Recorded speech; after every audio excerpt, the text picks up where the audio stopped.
Hey, what's going on, everybody? Hello. Welcome to House Money Sports. Today, we're doing something a little bit different. We're going to be ranking the top 20 players in the NBA, but we're going to be doing one player per video. Today, we're doing Damian Lillard. And the way this is going to work is we are going to watch a little segment of the player's career highlights, and then we're going to talk about them a little bit, argue amongst ourselves, and then just place them in the top 20 relative to the other people that we've already placed on the list. So, with this being the first one, Damian Lillard is tentatively going to be the number one player on the list, but that's going to change as we get more and more players in this series. So yeah, we're just going to go ahead and get into it here. And you ready to watch the video, Casey? Let's do it. Uh, Damian Lillard's one of my favorite players ever since he came into the league. he's awesome in a lot of ways. He really Yeah. is. I like that he hasn't left Portland. That's exactly what I was gonna say. I was gonna say in a time where like player empowerment and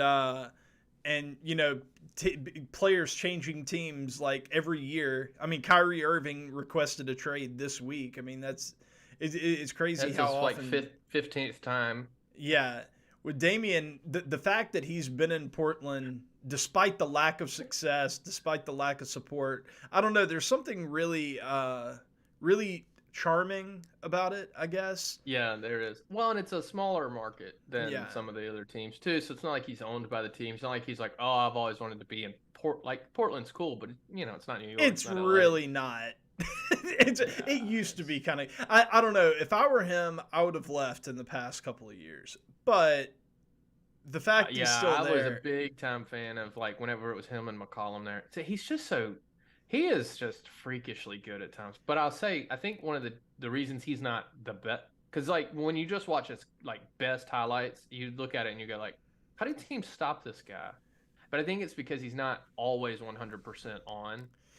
Because Um, there are some contested threes that he makes that you're like, how did he make that shot? And he makes back to back to back to back in critical game situations, but then he has games where he's off, of course. there are times when offensively he looks every bit as Yeah. dominant as Stephen Curry does. Maybe even more so because I think he's better at like cutting to the basket and stuff like that. Mm. Steph's probably a little bit better of a shooter. Well, probably a lot of bit better That was of a a sweet shooter, pass. but um I think the one thing that really kills Damian a lot of the time anyway is just the fact that he's just such an awful defender, like probably one of the Hmm. worst defensive players in the league. But offensively, I mean, he really is one of the best guards in the league, and he has been for the past 10, 12 years. How long has he been in the league? It seems like he's just been 2012. okay, 2012. Yeah, 11 years. Man, it seems like he's been in the league forever. But Yeah. But yeah, I mean, he immediately started making a big impact. oh yeah, It didn't take him a long time to ramp up. Like I always get confused watching the NBA because there's these guys who like they come on, they're like, in year six, he's going to be, he'll start to round that corner. I'm like, well, how do you know that? He's in year one and he sucks. He's hot he was garbage. he was pretty immediate coming out of. Yeah. Isn't he out of Weber State too? Like coming I out of a think small so. school, like They immediately started contending for the playoffs and contending to like make a run towards the Western Conference Finals. I mean, Has he if it gone to an NBA championship yet? he is not, but Dang. if it weren't for Steph and Clay, like him and CJ McCollum for a lot of those years Hmm. would have easily been the best backcourt in the NBA. Yeah, they're dirty. Yeah, Oh, he's the born in hold up, Oakland, which hold is up funny. the Why didn't video. he go to Golden There we go. State in this age where players can just be like, I want to go to this place, trade me now. Like Yeah, he could easily go back home. I think you're right in a lot of ways. He just found a home in Portland, loved it, and is stuck there for the long run. And I'm at the point where I don't think he'll ever ask out or anything, despite how bad the situation looks in Portland. I kind of wish that he would because I don't really see any path towards competing for Portland Yeah. other than like this year maybe trading Jeremy Grant, trading Anthony Simons maybe and trying to get some draft capital and build for the future, save some cap, maybe trade Nurkic. But I don't know. I Uh, don't see that group that they have right ooh, now really, really It's the way contending. he's just not even near. That should not be made. The off balance threes. Yeah, That's and the then thing the that's so ones that are impressive. like 80 feet from the basket just make me mad. Like that is that. Oh, I thought he was about. I thought that was actually him back there for a second. Because there's one highlight in here where he pulls up from literally 2 feet from half court, contested, and just drains it. And it's like 2 seconds into the shot clock. Why are you doing this? Like every coach is like literally going mad about it, and it's just buckets. They're like, I knew it when we drafted him. Well, a lot of people they get like, especially a lot of the old heads, they'll get really frustrated when guys will pull up from like way back from like Right the here. timeline. Yeah.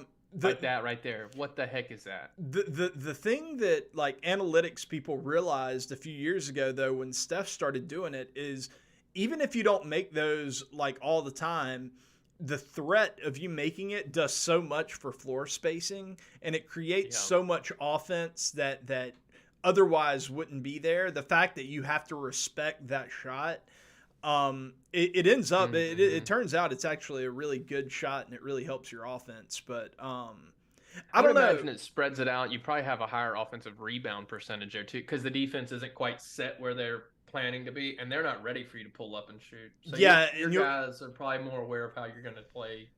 Yeah, and middle of the second quarter. You'll also get a lot of longer rebounds too, like hard ricochets off the rim and stuff like that. Mm-hmm. But another thing about Dame. Another thing about Dame that I find is really impressive is just how good he is off ball. Like, he doesn't have to have the ball in his hands to be a dominant player. Like, he's a really good cutter, really good slasher. He does, man, he's just so smooth. He really is. Look at that, just pick and roll, splitting the double team, popping it. Yeah, he's a fun player to watch. Yeah, he's incredible. As far as where I think he'll end up falling on the list, I don't think he's going to be in like the bottom quarter. Well, actually not. I think that like he'll be in the top half of the bottom quarter, somewhere like maybe 14, 15, really? 16, that general area. That's just a guess. Once we dig into this, he may end up higher or lower. I'm not really sure. It's just I always know that anytime I start thinking about like best players in the NBA, I'm like, oh yeah, this guy is top 5 for sure, or top 10 for sure. And then I start counting down players in the league, and I'm like, man, he really might not better. be. He's better. Yeah, this guy's better. This guy's better. So that's just like my initial. He's a lot in the NBA though. If I'm thinking about it, I would put him around 10, 8, 9, 10 range. But that's just a gut instinct, maybe. Yeah. And we're also trying to just target like where are they at today. Yeah. Like in the moment, not what we think like their careers are going to end up. Or the one thing about Damian is that a lot of the guys on the list are going to be guys who are, in their 5th year, their 6th year, their 7th year. Like, we have a really big sample size with Dame. We know who he is as a player. And there's not going to be, like, any more growth. There's not going to be any projection. Like, wherever we rank him is, like, generally where he's been for the past, like, 10 years. So dang, Nurkic got laid out there. You and I have talked about, I like to use the daily plus minus from Darko for looking at players. He's sitting at, like, right at 10, I guess. 1, 2, 3. He's 9th, but he's just above. This might be a name that surprises you, and maybe not. It surprises me. Drew Holiday is 10th in daily plus minus right now this season. It doesn't surprise me that Damian Lillard is better. It surprises me that Drew Holiday is that high. That's what I'm saying. That he's that high, yeah. But he is a super underrated player. I don't think he'll be in our top 20, but super underrated player. Yeah. And in a lot of ways, so is Damian Lillard. But that is the highlight video. So he's automatically going to be number 1 for this first video. But I don't know. The more I think about it, the more I think you may be right that he may be a little bit better than what I'm giving him credit for. He may end up being like in the 10 to 12 range. But the problem for me is when you look at his stats, he did have a bit of a down year last year. Like he was hurt for a lot of the year, only 29 games. When he played, he wasn't all that great.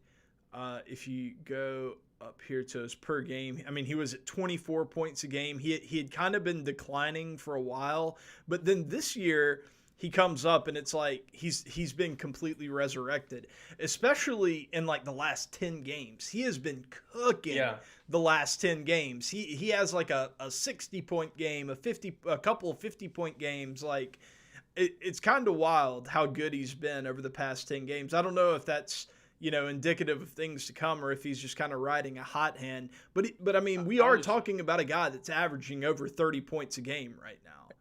Yeah, he's definitely a strong offense player. I was just gonna say, you and I have a video from like middle of July, 2-3 weeks ago, or January, I'm sorry, and we got to talking about, we were trying to rank out who we thought would make the playoffs and be first team out and all that. And we talked about how the Portland Trailblazers were maybe going to be more than a play-in team, or maybe that top end of the play-in teams. They have, since we had that video, they've gone 7-4 and have really started to climb. We also mentioned the Pelicans were going to fall, but in that stretch, Damian Lillard led the comeback against the Grizzlies, like put up 40 or 42 points, something like that. Has been having a really strong time, and then last night, he actually didn't even lead the team in scoring, but he had a strong night, if I'm remembering. He was a +5, played 40 minutes, and he put up 29 points, so right at his average. But we had the over on that. If you follow us on EdgeFinder07, where we're posting our picks every day for free, we had the over on that, and that hit pretty easily, which was pretty nice. But I think Dame's what I would say is, wherever we land him, he's definitely one of the most valuable players to his team in the league. Yeah, like godly, the way that I see it. It would be so wild to have a guy that's dropping 30.7, 7.3, and 4 a game and not have him as a top 10 player. But that's just it's honestly kind of where we are in the NBA. The scoring is way up. I don't even know how many guys. I think there's like 5 or 6 guys that are averaging over 30 points a game right now. Scoring is just through the roof, and a lot of guys' numbers are inflated. But if you just look at that, if you just look at his per game numbers, he's having the best year of his career. Could you imagine if he did get traded here at the trade deadline? I don't think it'll happen because they're competing for the playoffs. But could you imagine like what the Lakers would look like, or I don't know who makes a lot of sense here, but like it's so hard to find a trade because he's making so much money and he's so valuable.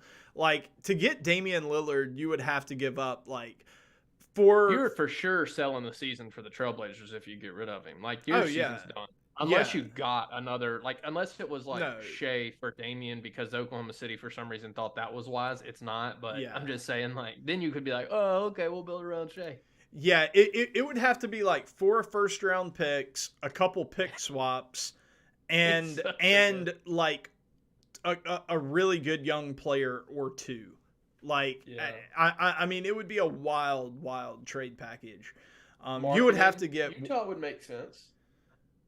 I don't think Utah makes sense. I think Utah. But I'm thinking about good young players. Yeah, I mean, it's basically impossible to find like a good trade because you mentioned the Lakers. They just don't have the assets because as valuable as I think those 2027 and the 2029 pick are for the Lakers, and the fact they could match salaries with Russell Westbrook, that's just not enough to get Damian Lillard. And are you really going to try to sell them on Rui Hachimura or somebody like that as a trade? Yeah, I don't think you can do it for sure. Yeah, but he would be a massive impact. I just think he's one of the most valuable players in the league based on if he's out for the Trailblazers, we immediately go, hey, they're tanking. Yeah. So. The problem though, as I mentioned with Damian, is the defense. Because if you get him, you're getting one of the best offensive guards in the league, bar none, but you're also getting one of the worst defensive players in the league. So you kind of have to build around that. If you're going to get him, you're going to want to have a guy that's a really good rim protector because Damian's going to be olaying people all day. You're gonna want a bunch of like lengthy perimeter defenders to supplement him. So yeah, it's just tough. But yeah, Damian Lillard. This I was guess cool. I guess we'll just go ahead and put him tentatively as the number one player. I'll put that little graphic on the screen post production, and yeah, I think that's about all we have to say about him. Who do we have next up? Who are we doing? Yeah, next video, let's knock out. I actually, because I think he's similar, he's just younger. Let's do Shea. Shea. Okay, I'm down. He's similar, not the same. Yeah. All right, Shea Gilgeous Alexander. Are we just gonna keep rolling video? No, I'm gonna do the outro. Guys, subscribe, like, leave a comment, all that good stuff really helps us out. And yeah, see you guys later. Peace.